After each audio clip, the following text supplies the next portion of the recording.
Hello children, welcome for today's biology class. So today we are going to continue the chapter body fluids and circulation. The topics going to be covered are cardiac cycle, double circulation and regulation of cardiac activity.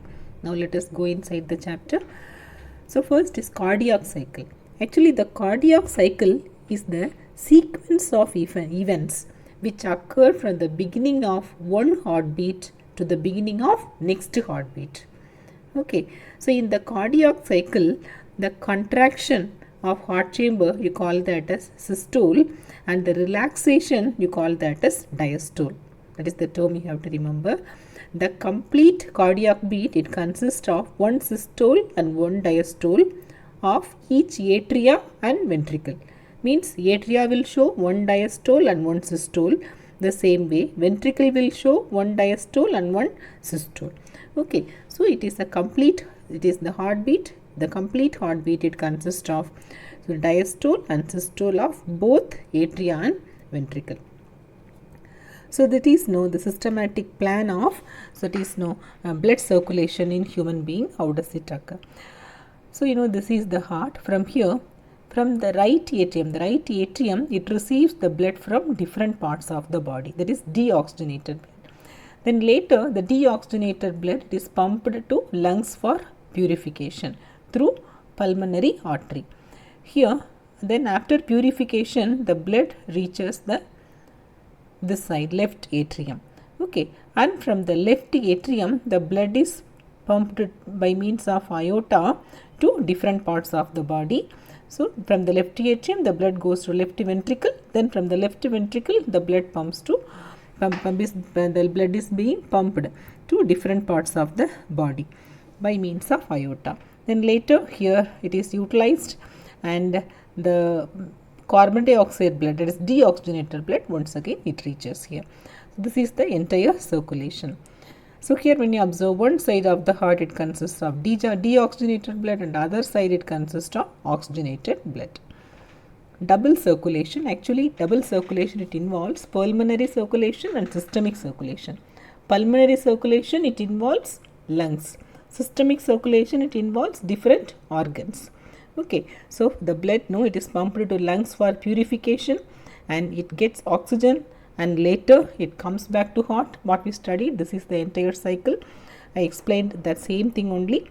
Then later the oxygenated blood, it reaches here and the oxygenated blood is pumped to different parts of the body, and here the systemic circulation, by means of that the blood, it is returned back, that is deoxygenated blood is returned back.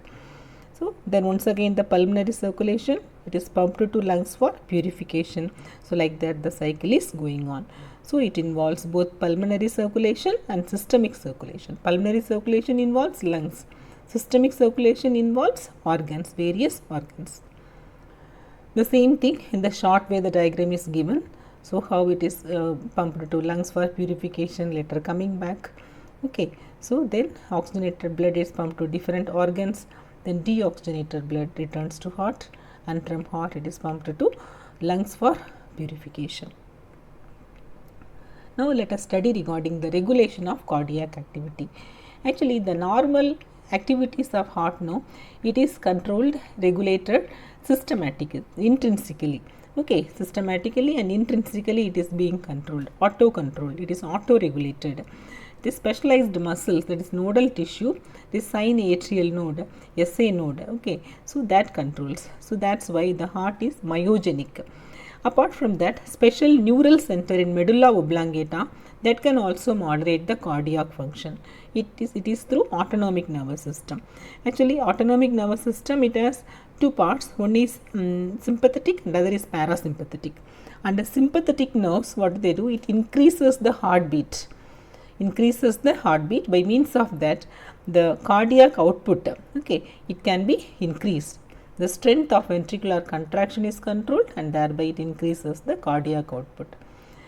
Parasympathetic signals, it decreases the rate of heartbeat and the speed of conduction of action potential and thereby the cardiac output. Both of them, they are opposite in their action.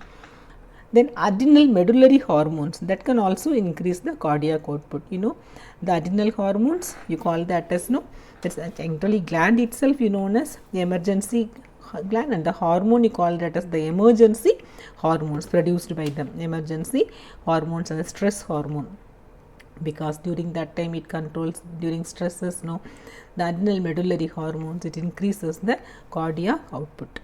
Okay, so up to this we are completing, and next class we will study regarding the different things from the chapter. Thank you, children.